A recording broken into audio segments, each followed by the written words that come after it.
ऐसा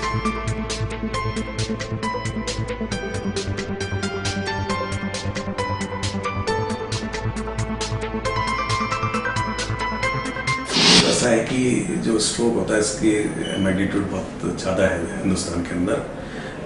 करीब करीब 15 लाख लोग हर साल हिंदुस्तान में स्ट्रोक का शिकार होते हैं और उसमें से रफली 7-8 लाख लोग मर जाते हैं विदिन 30 डेज।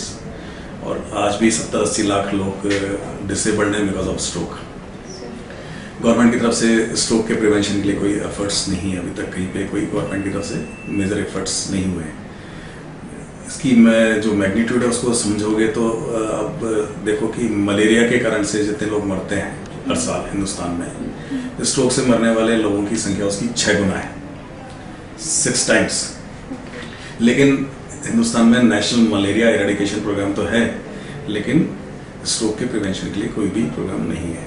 तो इस तरह की सिचुएशन में हम लोगों ने सोचा कि हिंदुस्तान में जब तक हम पब्लिक अवेयरनेस क्रिएट नहीं करेंगे, जब तक हम लोगों को, डॉक्टर्स को ट्रेन नहीं करेंगे, स्ट्रोक का प्रॉपर ट्रीटमेंट नहीं होगा, ये संख्या बढ़ती जाएगी और ये ऑलरेडी एपिडेमिक का रूप ले चुकी है।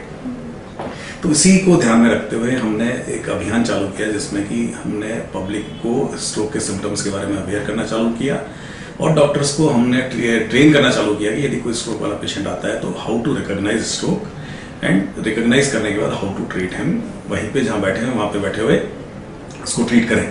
और हाउ टू ट्रीट, तो ट्रीट करने के लिए हमने कहा कि we are available 24 hours into 7 days online and telephone. So this is kind of telemedicine. This is telemedicine, ठीक है। टेलीमेडिसिन में हमारे पास कोई सोफिस्टिकेटेड इक्विपमेंट्स नहीं है, क्योंकि हिंदुस्तान में हमारे को मालूम है कि लोगों के पास सबसे बड़ी समस्या फाइनेंशियल रिस्ट्रेंट्स की होती है। तो जब फाइनेंसेस कम है तो उसके दूसरे ऑप्शंस हमारे को निकालने पड़ते हैं। तो हमने कहा कि सिंपल या तो कोई लैपटॉप विद वेबकैम हो या आपके पास स्मार्टफोन है, उसको यूज़ करिए, जिसमें कि आप पेशेंट को दिखा सकते हो। उसमें आप उसका वीडियो दिखा दीजिए और उसके अंदर उसका सीटी स्कैन दिखा दीजिए। उसके बेसिस पे हम उनको बता देंगे कि कैसे कैसे आपको ट्रीटमेंट करना है और पेशेंट को बीच में मॉनिटर भी करना है।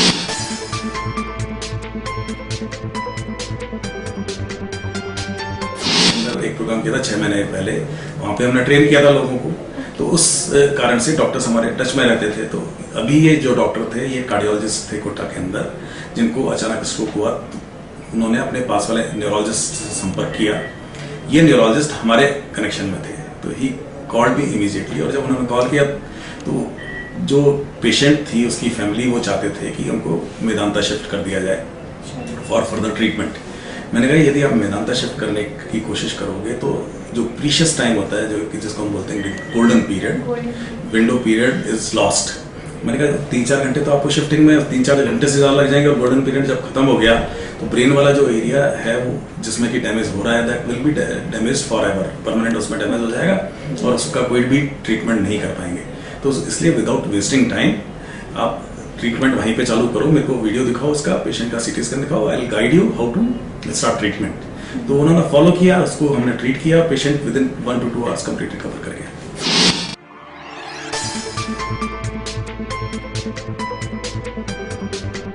तो स्ट्रोक के सिम्टम्स आपको मालूम होने चाहिए कि स्ट्रोक होता क्या है।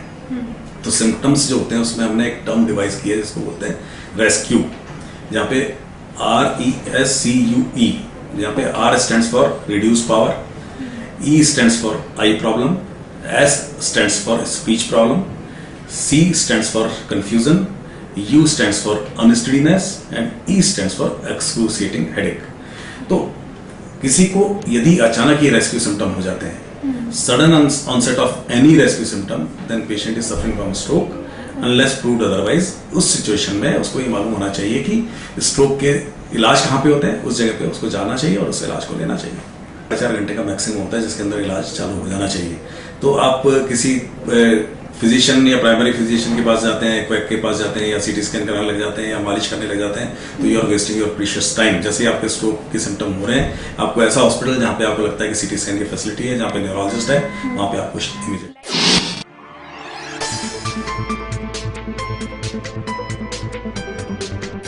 देखो अभी जो मेडिसिन मार्केट में अवेलेबल है उसको एक्टिलाइज बोलते हैं, जो कि क्लॉट बस्टिंग ड्रग भी होती है, जो कि क्लॉट को गला देती है। और ये दवाई जो होती है 4-4.5 घंटे तक इफेक्टिव होती है, यानी कि सिम्टम ऑनसेट के विदिन 4-4.5 घंटे तक ये दवाई आपको मिल जाएगी तो आपकी क्लॉट गल जाएगा और नस वापस से खुल जाएगी।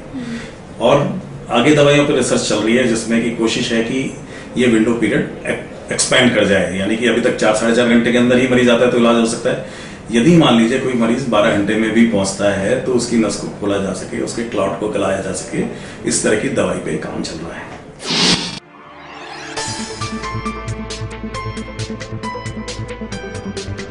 क्योंकि हम काफी सालों से इस पे काम कर रहे हैं, लोगों को ट्रेन भी कर रहे हैं और लोगों से भी करवा रहे हैं। और नॉर्थ इंडिया के इस पार्ट के अंदर I started this thrombolytic treatment program, और मैं इसमें एक ट्रेनिंग मॉड्यूल भी मैंने बनाया हुआ है। तो नंबर का नहीं बता पाऊंगा, लेकिन ऑन एन एवरेज हम ये मानते हैं कि महीने में 5-7-10 पेशेंट हम इस तरह के पेशेंट्स ठीक कर देते हैं। लेकिन अभी भी ये रेशियो बहुत कम है क्योंकि समय से अस्पताल में पहुंचने वाले मरीजों की संख्या काफी कम है।